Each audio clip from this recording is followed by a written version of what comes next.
Solution current I equal to क्या होता है हमारा वी बाई आर। वी क्या दिया हुआ है 10, आर कितना है 2, तो ये कितना हो गया 5 एम्पेयर। ठीक है 5 एम्पेयर।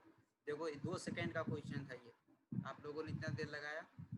पावर पावर क्या होता है आई स्क्वायर आर, आई कितना है 5 स्क्वायर इंटू 2, ये क्या हो जाएगा 50 वाट। तीसरा क्या था heat, heat W equal to I square R T. तो आई स्क्वायर तो यहाँ से हम लोग निकाल ही चुके हैं, इसको यहाँ दे दो। आई स्क्वायर क्या है 50 इंटू टी कितना है 5 इक्वल टू 252। ओके अब बताओ किसने निकाला ये, 30 सेकेंड का भी क्वेश्चन नहीं था।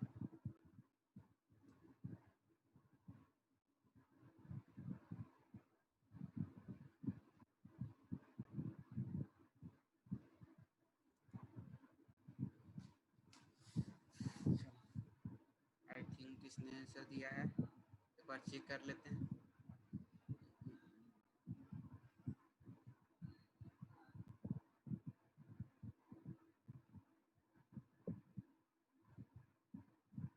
एक ने सही दिया था 5 ampere 50 watt to 50 watt heat dissipated. दूसरा ने, ये कौन है इसका नाम क्यों नहीं दिखा रहा है यहाँ पे। चलो 2-3 लोगों ने सही दिया है, 2 लोगों ने सही दिया, तीसरे ने नहीं, तीसरे ने ये एनर्जी निकाला ही नहीं, हीट डिसिपेटेड निकाला ही नहीं है। लो कोई नहीं, अब तो समझ में आ गया ना, किसी को डाउट नहीं है, क्लियर हो गया ना। Yes sir. अच्छी तरह आ गया ना, अब तो गलती नहीं करोगे। हाँ भूल से भी गलती नहीं होना चाहिए पावर सिस्टम और नेटवर्क में, एक दिन ये क्वेश्चन छूटना चाहिए। अगर डाउट हो तो अभी पूछो, जितने बार पूछोगे उतने बार बताएंगे। Okay no problem, but you should not do any mistake in your exam. Okay a single mistake can put you back far from many students, millions of students, so be careful. Let's start new topic.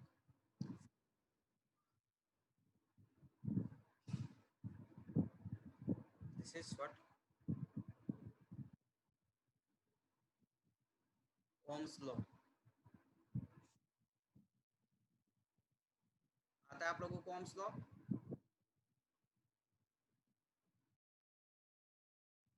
पढ़ा था ना, पढ़ा तो ये भी था, power भी पढ़ा होगा, एनर्जी भी पढ़ा होगा। लेकिन फिर भी पढ़ेंगे क्यों, क्योंकि इस तरह से नहीं पढ़े होंगे। ओके तो इसका डिफिनीशन लिखो पहले। सबसे इंपॉर्टेंट पॉइंट यही होता है क्या, at constant temperature,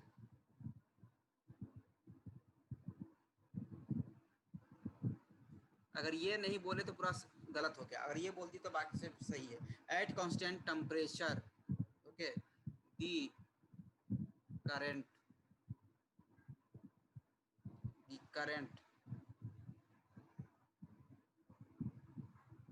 density, current density is directly proportional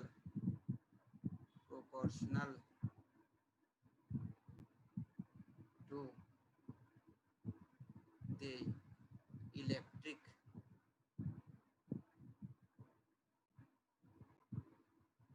field intensity। Okay at constant temperature, किस कांस्टेंट टेम्परेचर पे, ये कांस्टेंट टेम्परेचर पे यानी फिक्स टेम्परेचर पे current intensity is directly proportional to electric field intensity। okay the current density at constant temperature, constant temperature पे क्या होता है, टेम्परेचर कांस्टेंट होना चाहिए, ये बहुत इंपॉर्टेंट पॉइंट है, इसको याद रखना हमेशा, इसको गांठ मान लो, इसको नहीं भूलना है। okay at constant temperature the current density is directly proportional to electric field intensity, electric field intensity होगा उसके डायरेक्टली प्रोपोर्शनल होगा। ठीक है अब देखो नेक्स्ट कैसे, एंड करंट डेंसिटी को हम लोग किस चीज से सोल्व करते हैं, जे। करंट डेंसिटी पहले किसको कहते हैं ये पता है ना, करंट डेंसिटी, करंट डेंसिटी हो जाता है करंट बाय एरिया। ये मान लो हमारा एक वायर है, एक कंडक्टर है, ठीक है, इसकी थ्रू हमारे करंट जा रही है आई, और ये जो क्रॉस सेक्शनल एरिया है ये अगर ए है तो करंट डेंसिटी जे हम लोग लिखते हैं आई बाय ए।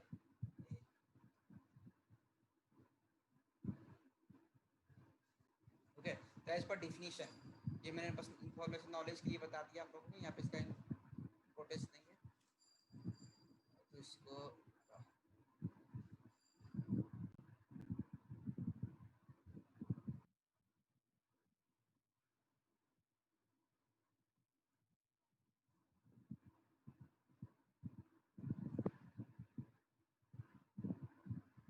ओके।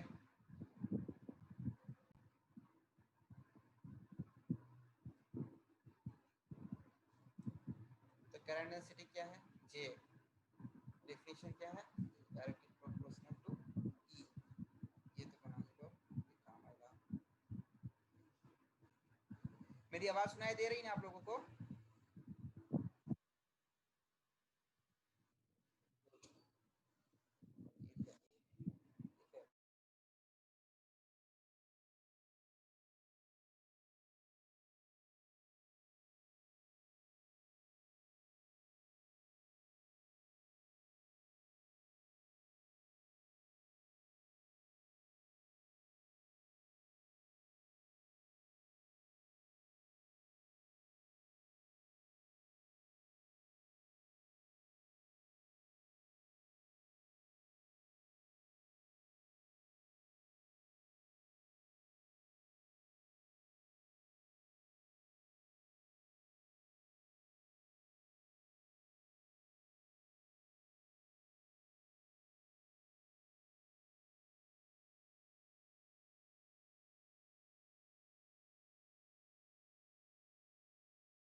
ना, अब मैं Yes, आपको 8 फॉर्म पढ़ाऊंगा ओम्स लॉ का। इसका पहला फॉर्म क्या है, J equal to sigma E, J equal to sigma E.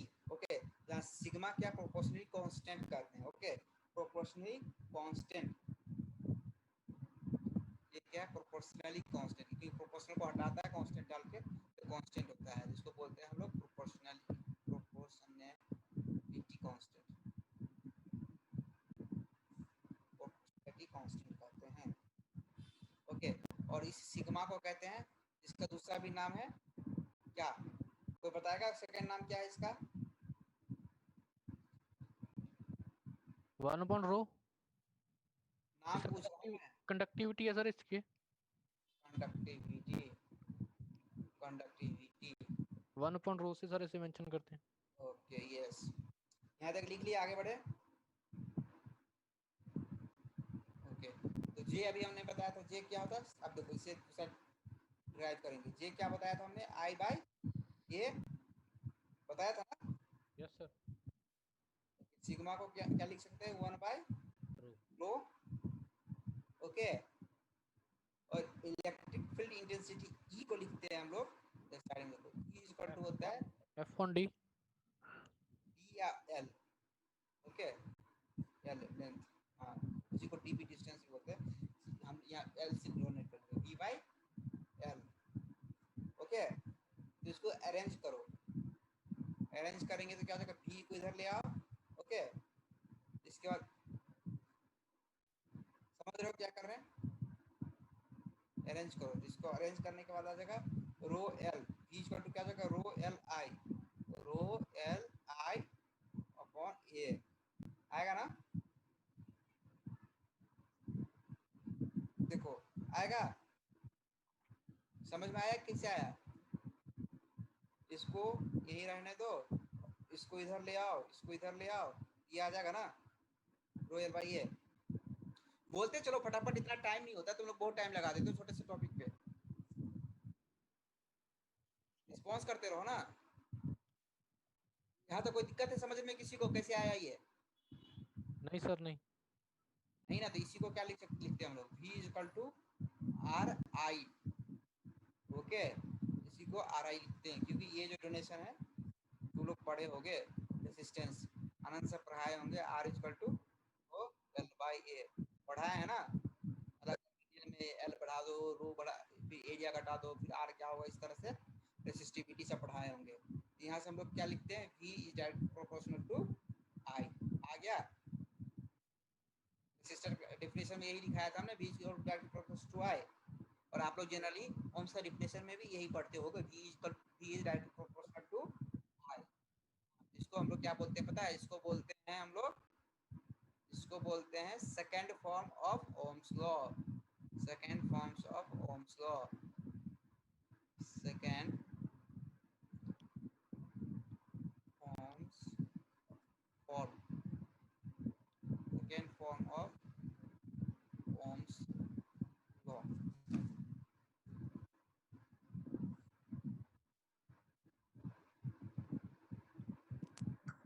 Clear है यहाँ तक?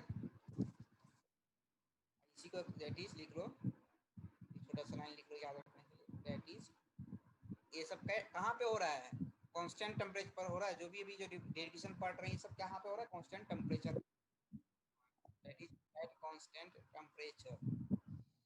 एट कांस्टेंट टेम्परेचर क्या होगा, the potential difference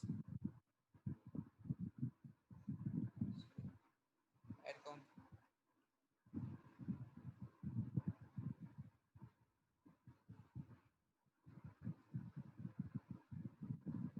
potential difference across an element is directly proportional to the current through। Okay, clear है यहाँ तक? अब देखो नेक्स्ट,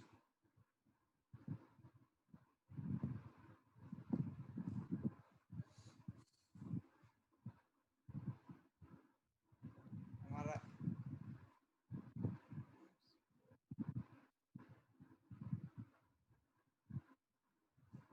हमने क्या देखा था, V इक्वल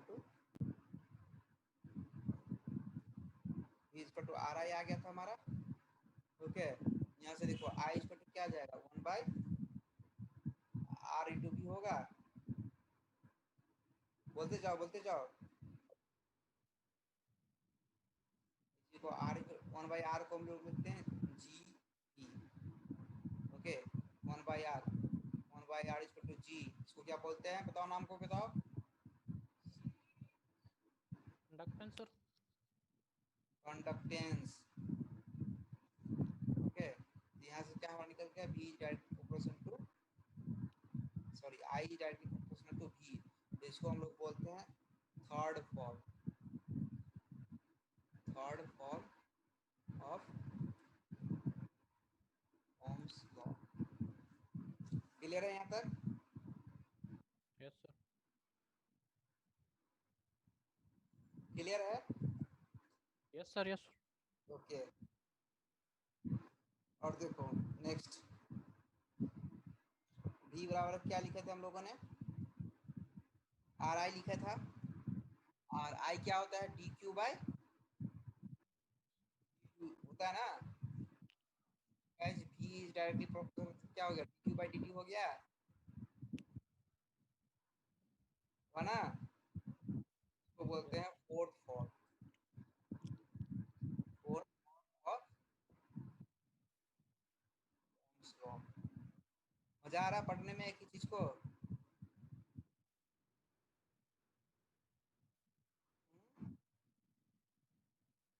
हेलो बताओ। 8 फॉर्म है, 8 फॉर्म है टोटल। अभी हमने बताया था ना कि 8 फॉर्म बताएंगे हम लोग, अभी तो 4 ही हुआ है। ठीक है, यहाँ तक क्लियर है? 4 यहाँ पढ़ लिए, रेसिस्टेंस के लिए 4 पढ़े हैं, और 2 इंडक्टर में पढ़ेंगे, 2 कैपेसिटर में पढ़ेंगे। ठीक है,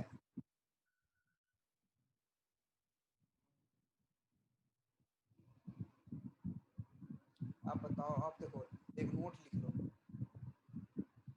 नोट जो पहले ही बता चुके हैं, कई बार फिर से एक बार बता रहे हैं क्योंकि ये बहुत इंपॉर्टेंट चीज होता है। Ohm's law is valid when temperature and conductivity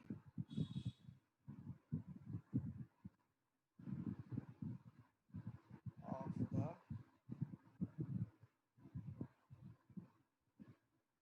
material are constant। किसी में टेम्परेचर और ये कांस्टेंट रहेगा उसी समय ये वैलिड होता है।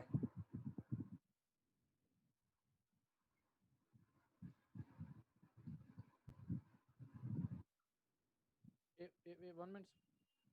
क्लियर है यहाँ तक?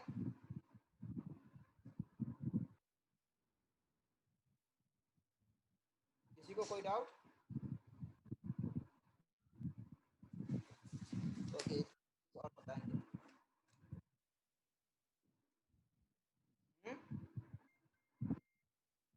क्या बोल रहे हो? ओके, ये लिखो एक्सपेरिमेंट। एक्सपेरिमेंट से पता चला, थ्योरी नहीं, experiment shows that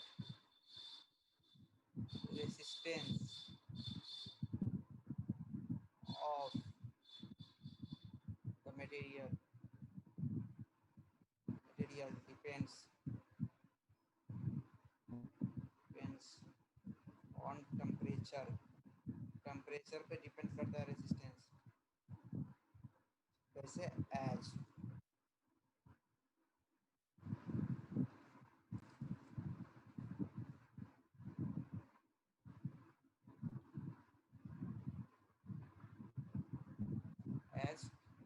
resistance.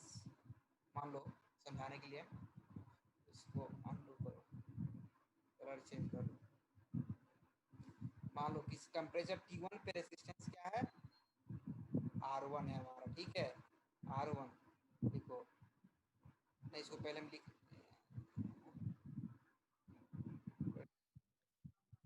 Resistance R at temperature T2 is equal to R T1 into 1 plus alpha delta T। Okay, जहाँ T2 ये क्या आता है, R T2 resistance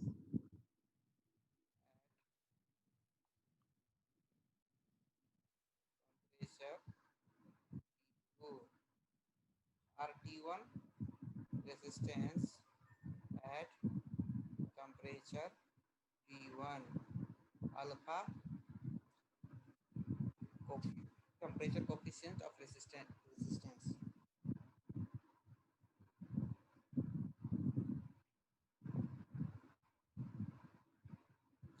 alpha coefficient, temperature coefficient, okay, temperature coefficient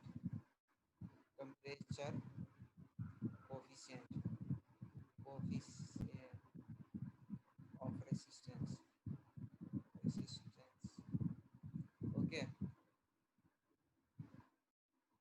और delta T, that temperature difference T2 minus T1। Clear है यहाँ तक?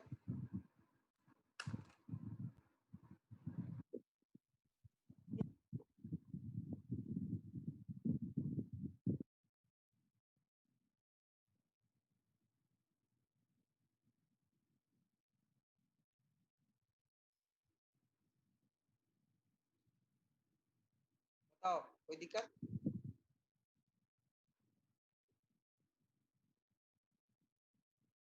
बोलो। क्लियर है सर? क्लियर है ना? यस सर, क्लियर है। ये आनंद से भी पढ़ाए होंगे तुम लोगों को, है ना? हाँ, बट यहाँ पे आ गया तो फिर पढ़ा दे रहे हैं कंटिन्यूटी को मेंटेन रखने के लिए। ओके, एक क्वेश्चन तुम बनाओगे? बोलो। Yes, sir. Yes, sir. Okay देखो, resist if a material is having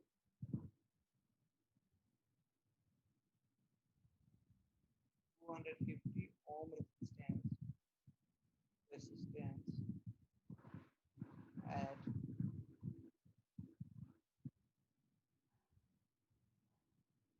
temperature 5 degrees Celsius, what will be its resistance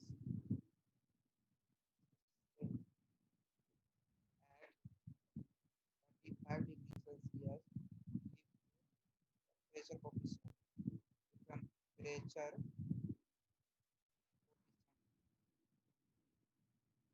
coefficient of material 0.1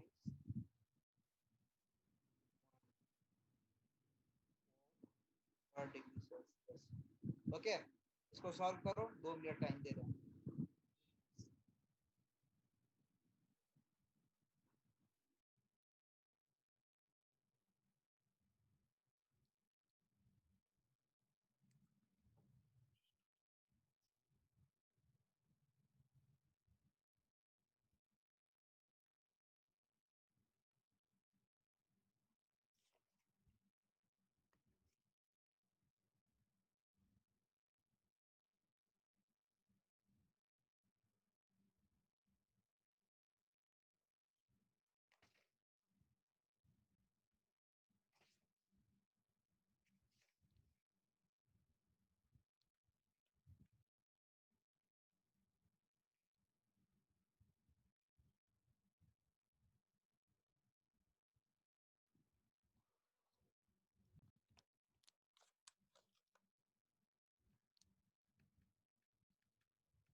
I think आप सभी लोगों ने बना लिया है, सबने सही किया है, जिसने भी आंसर दिया है सबका आंसर सही है.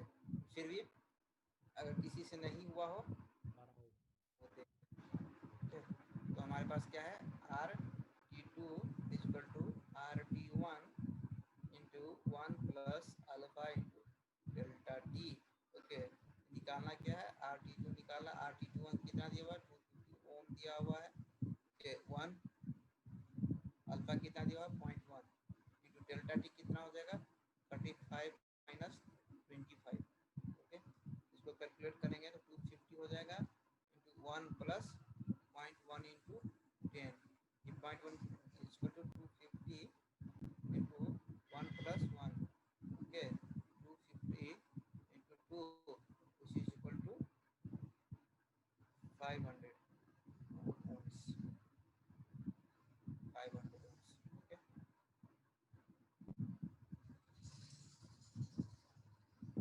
ये आंसर सही है. 1 2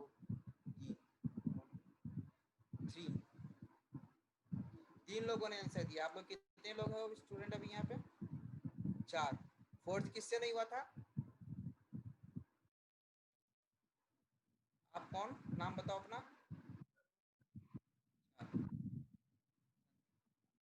अब समझ में आया, अभी हो गया ना, बहुत इजी था, इसमें करना चाहिए था.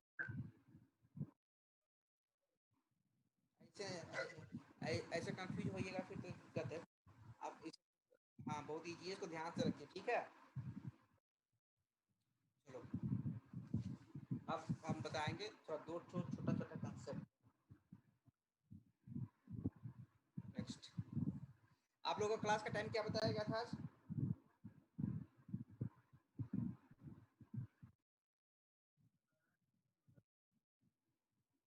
एंड का नहीं बताया, तो आप लोगों को कब तक एंड कब तक करना है ये बताओ। आधा घंटा और लगा लो।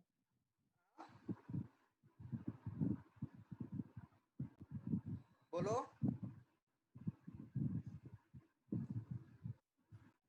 कब तक फ्री हो आप लोग? सर 1 घंटा और फ्री हैं।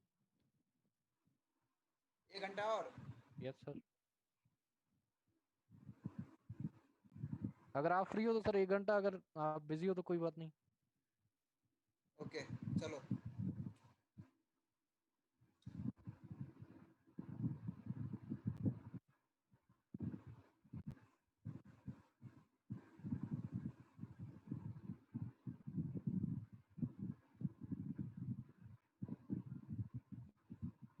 Concept of short circuit.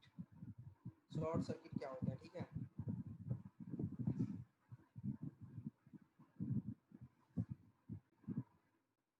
Voltage भी हो गया। आइडियली क्या होता है देखो, आइडियली क्या हो जाएगा शॉर्ट सर्किट में, क्या होता है आइडियली, रेजिस्टेंस हमारा क्या होगा, जीरो। शॉर्ट कर दी ना, या दो वायर से शॉर्ट कर दिया, यानी इसका रेजिस्टेंस हमारा जीरो हो गया। ओके, और वोल्टेज यहाँ पे देखो रेजिस्टेंस जीरो है, तो V बराबर क्या होता है, आई आर होता है ना। तो आर अगर जीरो हो गया तो V भी हमारा क्या हो गया, जीरो हो गया। तो V भी हमारा जीरो। और I बराबर क्या होता है, V by R. V V तो ये है, वोल्टेज भी है, और आर क्या है, आर अगर जीरो है तो आई क्या होगा, इन्फिनिटी। तो आई हमारा क्या होगा, इन्फिनिटी। ठीक है, ये क्या है, ये आइडियल है। समझ में आया इतना चीज? बताओ।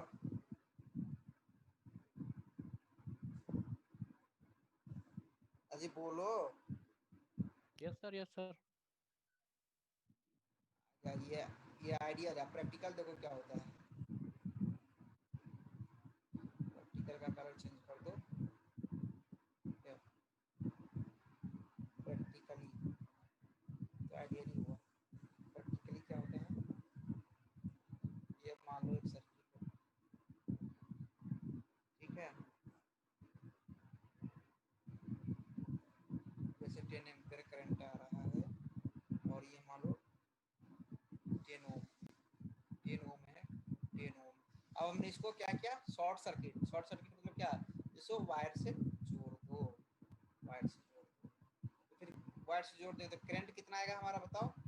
इधर से कितना करंट आएगा, शॉर्ट सर्किट कर दिए तो ये सारा का सारा करंट किधर से आ जाएगा, इधर शॉर्ट सर्किट से आ जाएगा, तो 10 एम्पीयर इधर से आ जाएगा। तो हमारा आई क्या हो गया, आई 10 एम्पीयर हो गया। बट आइडियली क्या होना होता है, जीरो होता है ना। बट यहाँ पे क्या हो गया, 10 एम्पीयर हो गया। समझ रहे हो? तो प्रैक्टिकली क्या होता है, प्रैक्टिकली इसलिए शॉर्ट सर्किट को अगर हमसे कोई पूछेगा शॉर्ट सर्किट क्या होता है, तो बोलेंगे शॉर्ट सर्किट में आर जीरो हो जाता है, ठीक है, भी जीरो हो जाता है, but current current I always zero है। ये सही नहीं है। आई मे बी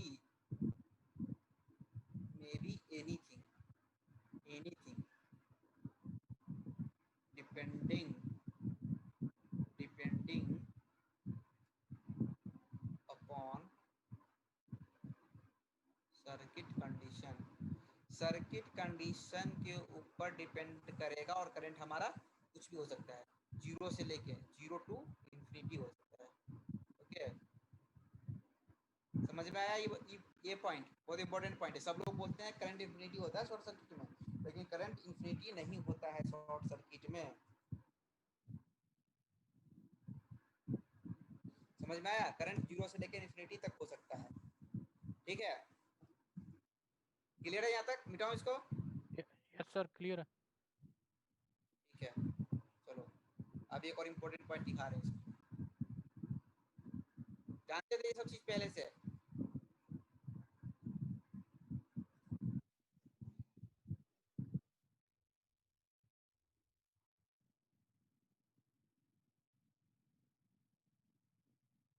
चलो नेक्स्ट लिखो, इन केस ऑफ, अब बताओ, देखो ये लिखो, इसको ना रेड पे लिखो अच्छे से।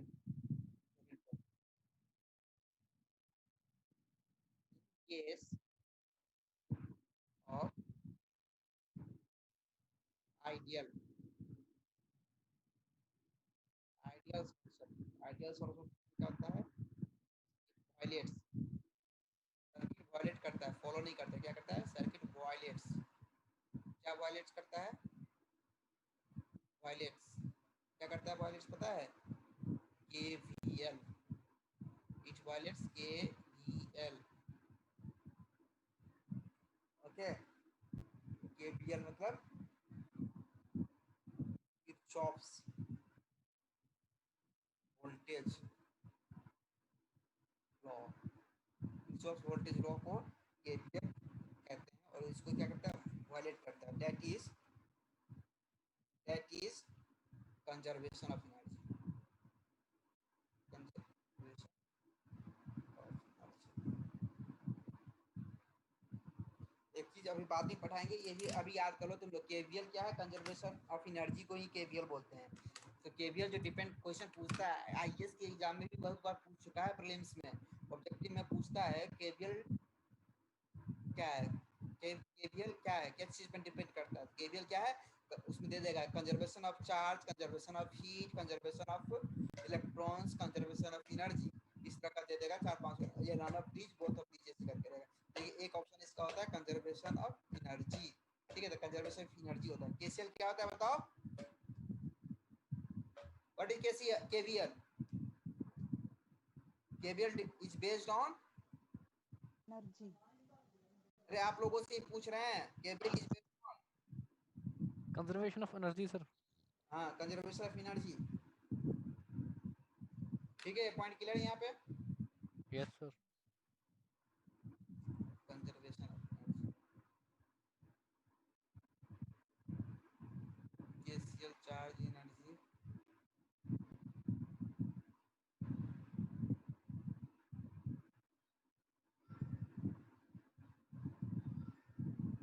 ओके। चलो अब नेक्स्ट चलते हैं। क्लियर है ना यहाँ तक? क्लियर है सर क्लियर। ठीक है, गुड। नेक्स्ट टॉपिक लिखो,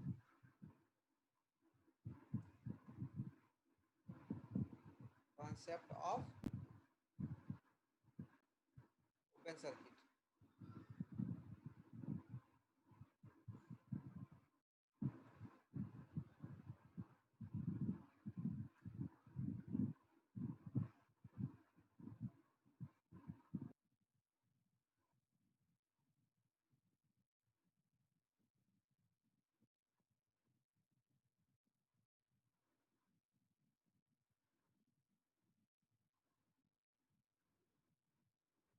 कॉन्सेप्ट ऑफ ओपन सर्किट, इसमें भी हम लोग देखेंगे दो चीज, एक आइडियल और एक, अच्छा वो तुम लोग कोई पूछे नहीं कि ये वायलेट कैसे कर रहा है केवीएल? बताओ, किसी को डाउट नहीं हुआ?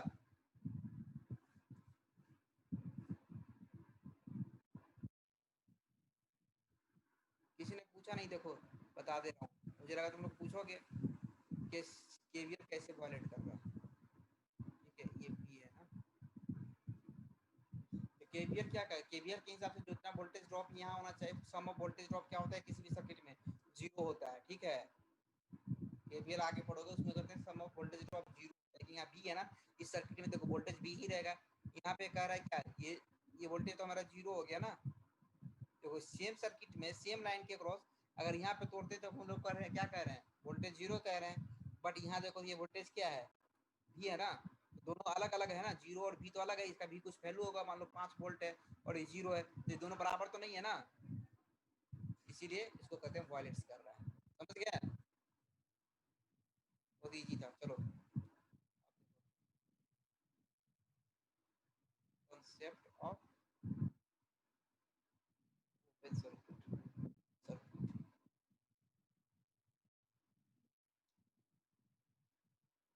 तुम लोग नोट्स बनाते हो कि नहीं, कि बस सुनते रहते हो?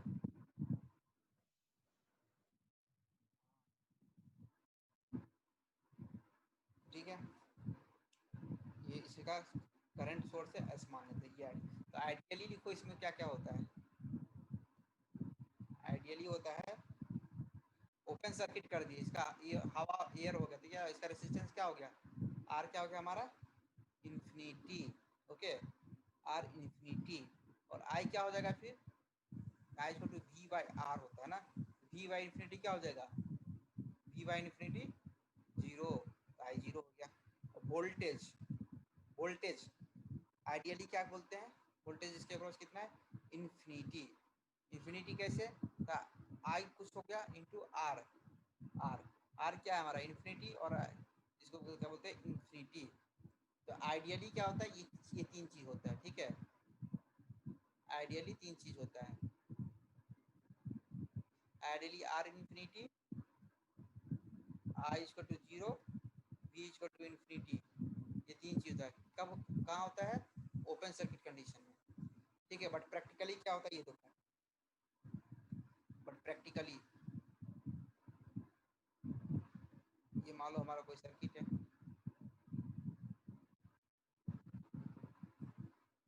ओके, सेम सर्किट ले रहे जो उस समय लिए थे, इधर से 10 एम्पियर जा रहा है, इधर से 10 ओम आ रहा है, इधर से 10 ओम आ रहा है।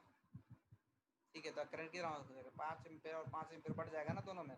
और मान लो ये ओपन सर्किट है, ये क्या है, ओपन सर्किट। आप देखो यहाँ से देखो, आर तो सही है, चलो आर इन्फिनिटी हो जाएगा हमारे दोनों के बीच में, कोई नहीं। आई कितना हो गया, आई भी क्या है इसकी, ये दोनों बीच में क्या, आई तो जीरो ही हो जाएगा ना, तो ये भी चलो जीरो, ये भी सही है। बट वोल्टेज कितना होगा इसके क्रॉस बताओ, वी बराबर क्या होता है, आई इंटू आर, ये यही वोल्टेज तो यहीं पे है, यही वोल्टेज तो यह होगा ना जिसके क्रॉस है, जो इसके क्रॉस है वही वोल्टेज तो इसके क्रॉस भी होगा ओपन। तो आई ये कितना हो जाएगा, 10 गुने 5, ये कितना हो जाएगा 50 वोल्टेज। ओके, तो वी क्या हो गया, 50 हो गया ना। ये प्रैक्टिकली क्या होता है, V can be anything, anything from zero to infinity. समझ में आया ये पॉइंट। जैसे शॉर्ट सर्किट में क्या होता था, current can be anything, I can be anything from zero to infinity. ये किसके लिए था, this was for short circuit, इसके लिए है फॉर ओपन सर्किट। आ गया समझ में, बताओ। Yes sir. ये सब चीज याद रखोगे, इम्पोर्टेंट है। ठीक है, एग्जाम में भी पूछता है।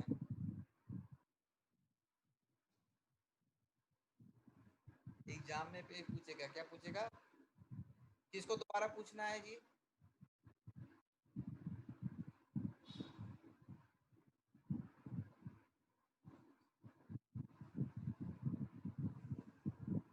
दोबारा ओके, दोबारा देखो।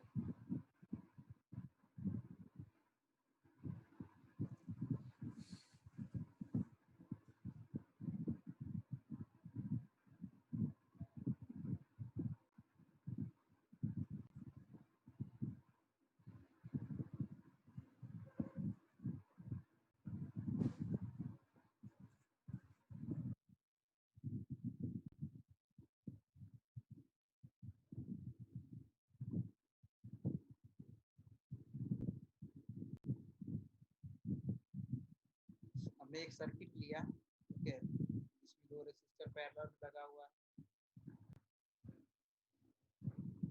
ये 10 ओम का रेसिस्टर है, ये 10 ओम का रेसिस्टर है, इधर से 10 एम्पीयर करंट आ रहा है, और ये क्या है, यहाँ पे एक और था, मान लो एक और रेसिस्टर था, ये भी 10 ओम का, लेकिन हमने इसको क्या किया, यहाँ से काट के हटा दिया, ओपन कर दिया। ओपन क्या क्या, ओपन मतलब इसको हटा दिया, तो इसको हटा दो, जैसे हमने इसको देखो इरेजर से कैसे हटा रहा है, इसको हमने हटा दिया ना, तो अब ये क्या हो गया, ये ओपन हो गया। इसी को तो बोलते हैं ओपन करना, बोल दो। तो हमने क्या कर दिया, ओपन कर दिया। अब ओपन करने के बाद क्या होगा, काट दिया, तो ये हम इसके क्रॉस जो वोल्टेज हो जाएगा V हो जाएगा। ओके, तो सिंस पैरेलल सर्किट है और ओम रेजिस्टेंस के बराबर, तो करंट दोनों पार्ट में क्या बराबर बराबर भाग में बढ़ जाएगा। इधर आ जाएगा हमारा 5 एम्पियर, इधर आ जाएगा 5 एम्पियर। अब इधर से देखो इस सर्किट में क्या क्या होगा, ओपन है तो रेजिस्टेंस क्या हो जाएगा, ओपन का क्या होता है रेजिस्टेंस हमेशा इन्फिनिटी होता है, तो R तो इन्फिनिटी हो गया। करंट है देख लो, क्या इधर से रास्ता है ही नहीं, कोई रास्ता नहीं है, खुला हुआ, तो इधर से करंट क्या जाएगा 0 एम्पियर, 0 एम्पियर, ये भी सही रहा। अब वोल्टेज देखो, तो ये जो वोल्टेज होगा इस ओपन के बीच में होगा, तो यही वोल्टेज तो होगा इसके बीच में, क्योंकि इसी के अक्रॉस तो ओपन किए थे ना, तो जो ये वोल्टेज, इसका वोल्टेज कितना हो जाएगा, इससे करंट 5 एम्पियर जा रहा है और रेजिस्टेंस 10 है, तो वोल्टेज बराबर क्या होता है V = IR होता है। तो I हमारा कितना है 5 एम्पियर है और R कितना है 10 ओम है, तो वोल्टेज कितना हो जाएगा 50 वोल्ट हो गया, समझे। तो वोल्टेज क्या होगा 50, बट आइडियली क्या हमने लिखा था इन्फिनिटी होता है, बट प्रैक्टिकली इन्फिनिटी नहीं होता है। Voltage can be anything, voltage कुछ भी हो सकता है, from 0 to infinity, 0 to infinity। समझ में आया, voltage can be anything between 0 to infinity in case of open circuit। बोलो। यस सर, क्लियर है। किसको डाउट था? नहीं सर, कोई डाउट नहीं है। नहीं, किसने बोला था दोबारा?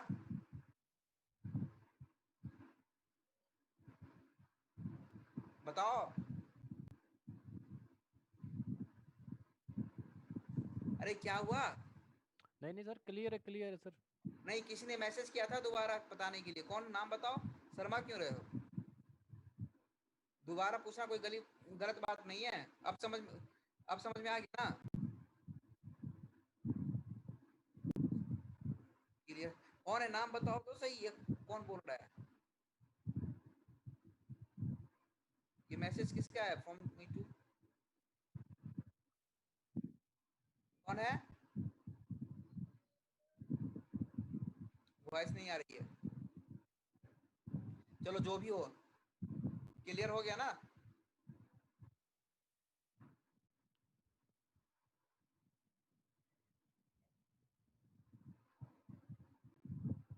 ओके, चलो क्लियर है तो ये अच्छी बात है। तो एक पॉइंट और हम लोग देखेंगे इस चीज से रिलेटेड, ये क्या, जैसे अभी बताया था ना, बताओ शॉर्ट सर्किट किसको वायलेट कर रहा था? शॉर्ट सर्किट किस चीज को वायलेट? केवीएल को सर, ये केसीएल को, और ये किस चीज को वायलेट करेगा? केसीएल। यस, केसीएल करेगा। कैसे करेगा केसीएल? वैसे वो केवीएल कर रहा था, ये केसीएल करेगा। ऐसे क्या, कैसे कर रहा है केसीएल बताओ, कोई जिसने बोला है केसीएल करेगा। How you can say that this is violating KCL? Simple है, पता है या बताऊं? बता दो सर, बता दो। देखो केसीएल क्या कहता है, किसी पॉइंट पे, किसी नोड पे, किसी भी नोड पे क्या होता है, सम ऑफ करंट कितना होना चाहिए, should be equal to sum of current, यानी समेशन ऑफ करंट कितना होना चाहिए, 0 होना चाहिए।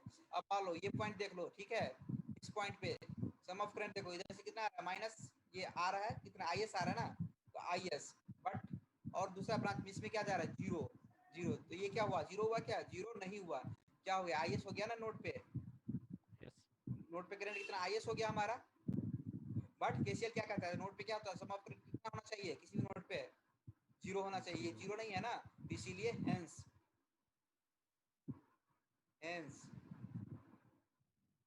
it violates its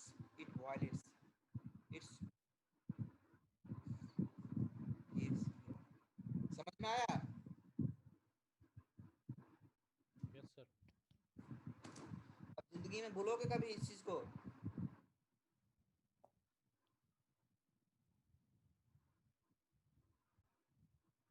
चलो भूल जाओगे तो फिर से आना पढ़ने।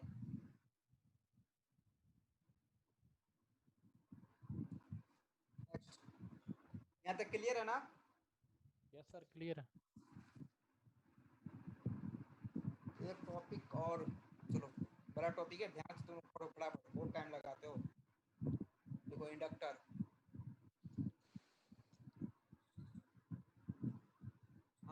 इसके बेसिस कौन सा रिलेशन पढ़ रहे हैं, वीआई के बेसिस पे कर रहे हैं ना, उसी पे वीआई बेसिस, वीआई करेक्टरिस्टिक पे।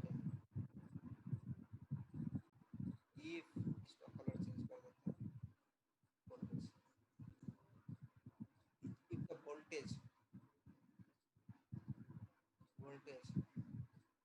across an element is proportional to the derivatives of current with respect to time then the then that element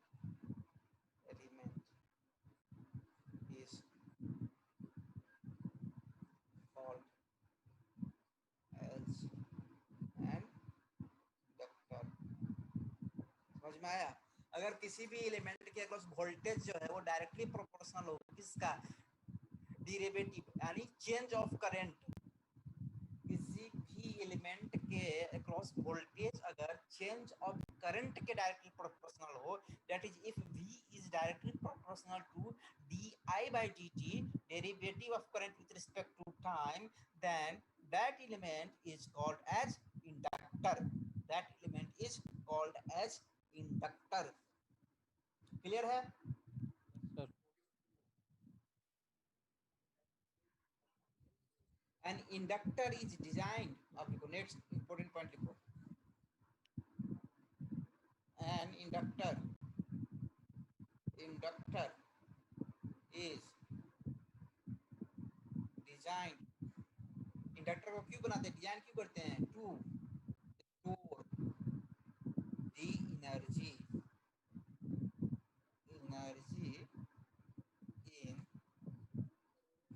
in the form of its magnetic field,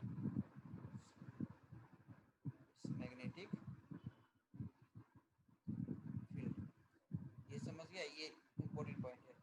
inductor is design to store the energy in the form of magnetic field. Question पूछता है ES में भी पूछता है, IS में, JEE तो छोड़ो IS में भी पूछता है, क्या पूछता है, इंडक्टर किस फॉर्म में एनर्जी स्टोर करके रखता है, बताओ। मैग्नेटिक फॉर्म, ठीक है। इंडक्टर किस फॉर्म में एनर्जी स्टोर करता है, magnetic field.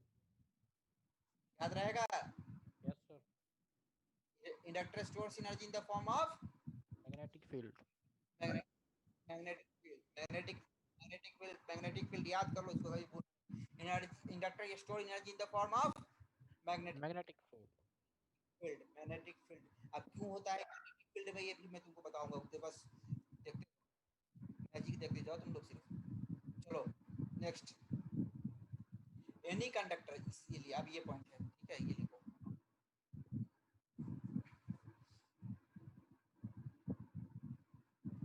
Any conductor carrying current, कोई भी कंडक्टर होता है जो करंट को कैरी करता है, क्या होता है, as inductance property, inductive property, उसके पास क्या होता है, इंडक्टिव प्रॉपर्टी होता है, उसका अपने आप इंडक्टिव प्रॉपर्टी आ जाता है, प्रॉपर्टीज होता है, जो भी इंडक्शन होता है प्रॉपर्टीज आ जाता है। And may be considered as an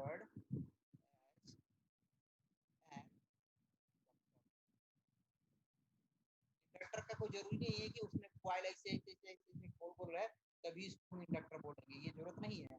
कोई भी कंडक्टर हो, एक सिंगल कंडक्टर भी हो, इसमें भी अगर करंट जा रहा है इधर से, इसका मैग्नेटिक फील्ड होगा, इंडक्टिव प्रॉपर्टी होगा, तो इसको हम लोग क्या इंडक्टर बोल सकते हैं। बट डिफरेंस क्या है कि अगर ये सिंगल कंडक्टर रहेगा, एक सिंगल लाइन रहेगा, तो इसका कारण जो करंट जाएगा, इससे जो मैग्नेटिक फील्ड एच मालूम होगा, तो उसका वो क्या होगा, फील्ड बहुत वीक होगा, ठीक है, वो फील्ड बहुत कमजोर होगा, इतना कमजोर होगा कि इंडक्टिव प्रॉपर्टी ऐसे विजिबल नहीं होगा, ऐसे विजिबल नहीं होगा। Even a single conductor carrying current will have its inductive property, but as it's being a very low in intensity, it may not be visible. Its effects may not be visible, but it must have some inductive property.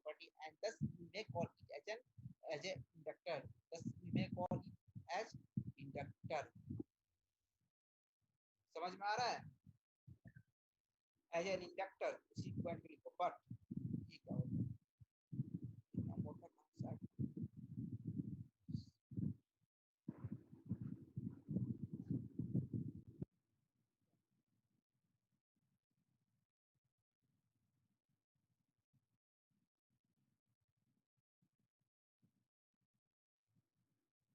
Inductor and but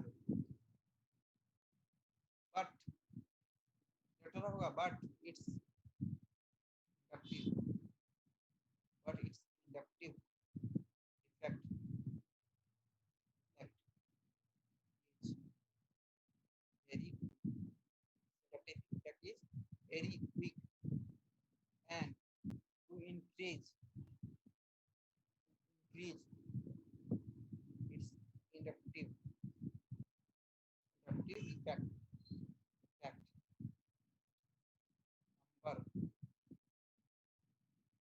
number of turns are provided। अब समझ में आया कि inductor में number of turns क्यों होता है। ये जो सिंगल है सबको नोट्स ड्रॉ करते जाओ, तो मैं जो कुछ भी यहाँ ड्रॉ करता हूँ, ये सिंगल है, इससे भी करंट करंट आई जा रहा है, इसका भी एक मैग्नेटिक फील्ड होगा, इसके कारण भी एक मैग्नेटिक फील्ड होगा, ऐसे ऐसे ऐसे ऐसे ऐसे चारों तरफ एक मैग्नेटिक फील्ड होगा, आई होगा, और वो क्या बहुत ही वीक होगा। इसी तरह से इसके वीक होने के कारण हम क्या करते हैं, उसको इंडक्टर जो बनाते हैं डिजाइन करते हैं, तो ऐसे सीधे करके नहीं, इसको ऐसे ऐसे कर देते हैं, ऐसे ऐसे नंबर ऑफ टर्न्स कर देते हैं, एन नंबर ऑफ टर्न्स कर देते हैं, ठीक है। फिर जैसे करंट जाता है एन नंबर ऑफ टर्न्स होगा, तो एन नंबर ऑफ टर्न्स, तो यहाँ भी इसके कारण इसके कारण इसके कारण क्या हो जाएगा हमारा इंडक्टिव प्रॉपर्टी, बोलो बच्चों क्या होगा इंडक्टिव प्रॉपर्टी, बोलो इंक्रीज कर जाएगा। बोल क्यों नहीं रहे हो तुम लोग, सो गए क्या?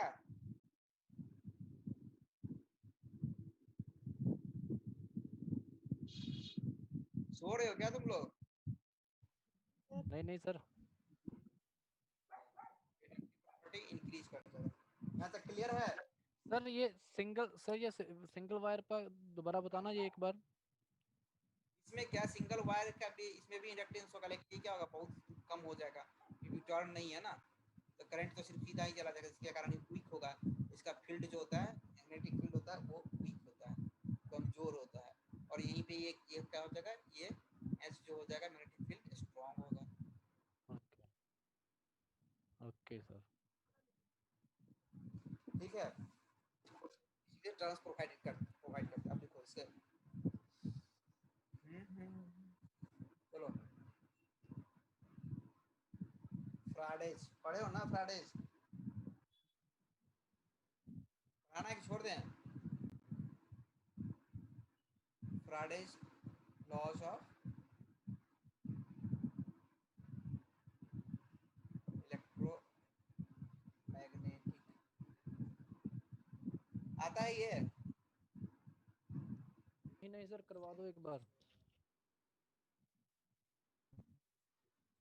थोड़ा सा से नहीं होगा, सब कंसेप्ट जो भी पढ़ते हैं उसको क्लियर रखो, थोड़ा कुछ नहीं होता है, जीरो ना, थोड़ा एक नंबर से भी अगर छूट जाएगा तो नौकरी नहीं होगा, और एक नंबर की आ जाएगा तो नौकरी हो जाएगा, तो हाँ या ना होता है, थोड़ा सा कुछ नहीं होता है पढ़ाई में, कंप्लीट पढ़ो नहीं तो नहीं पढ़ो।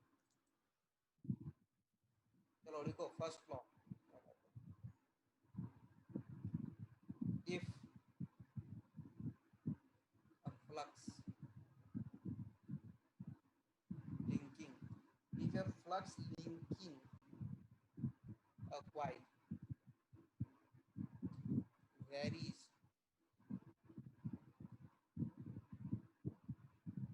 as the function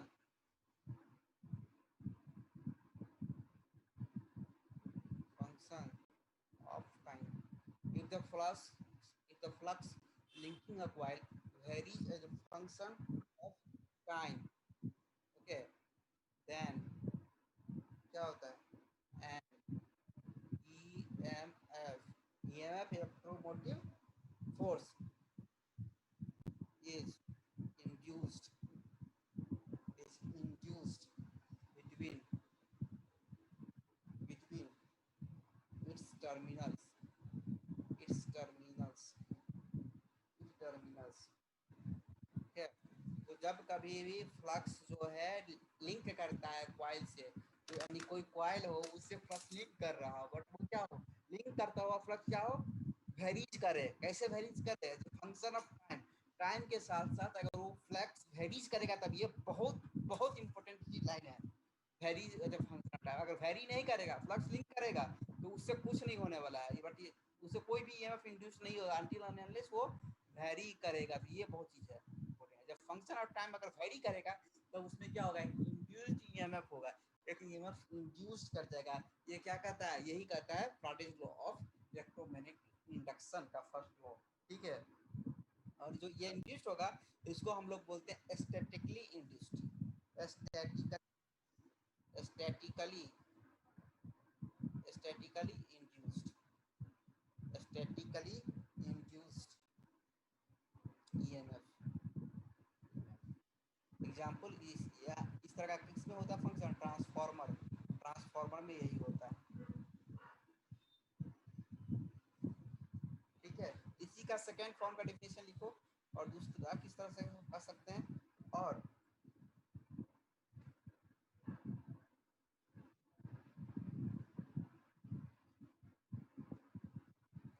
when conductor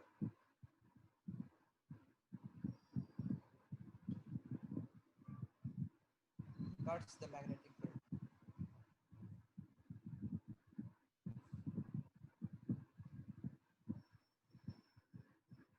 magnetic lines of force, इसको फील्ड भी कहते हैं, चाहे ना आप लोग चाहो तो उससे बेटर स्टैंडर्ड्स के लिए लिख लो। when the conductor cuts the magnetic force of line, force of line and EMF in the conductor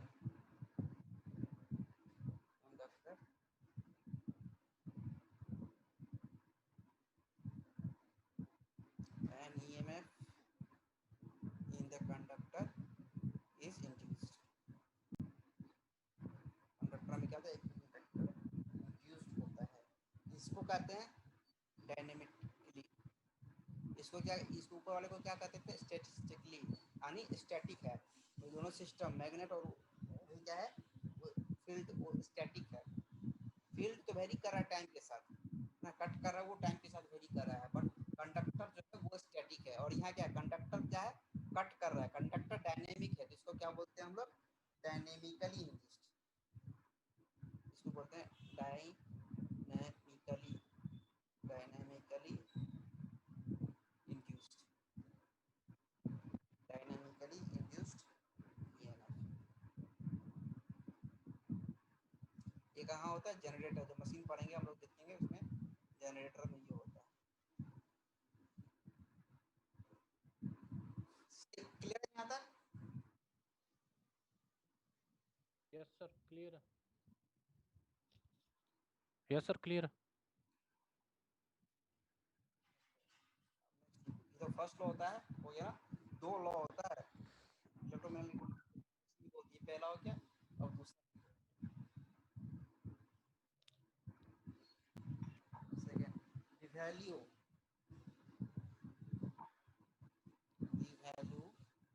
of induced, the value of induced EMF is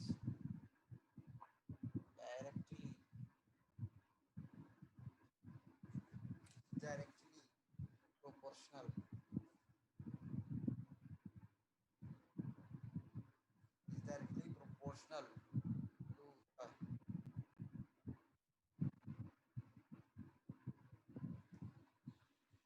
time rate of change of flux, यानी flux किस state से change करता है उसके directly proportional होता है।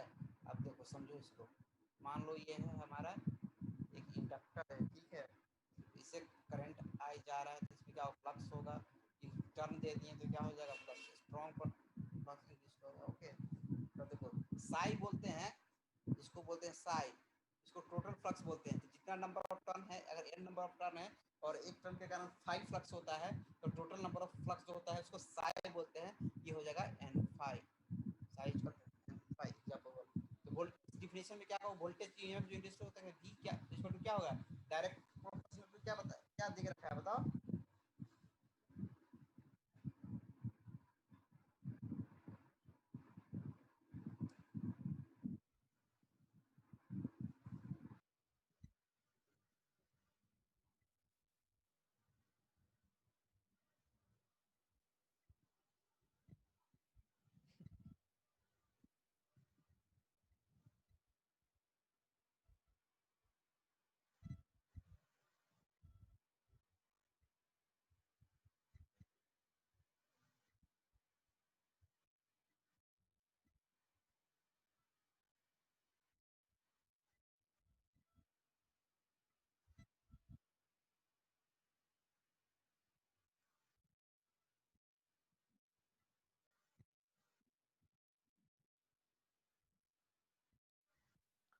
Mute है sir का माइक।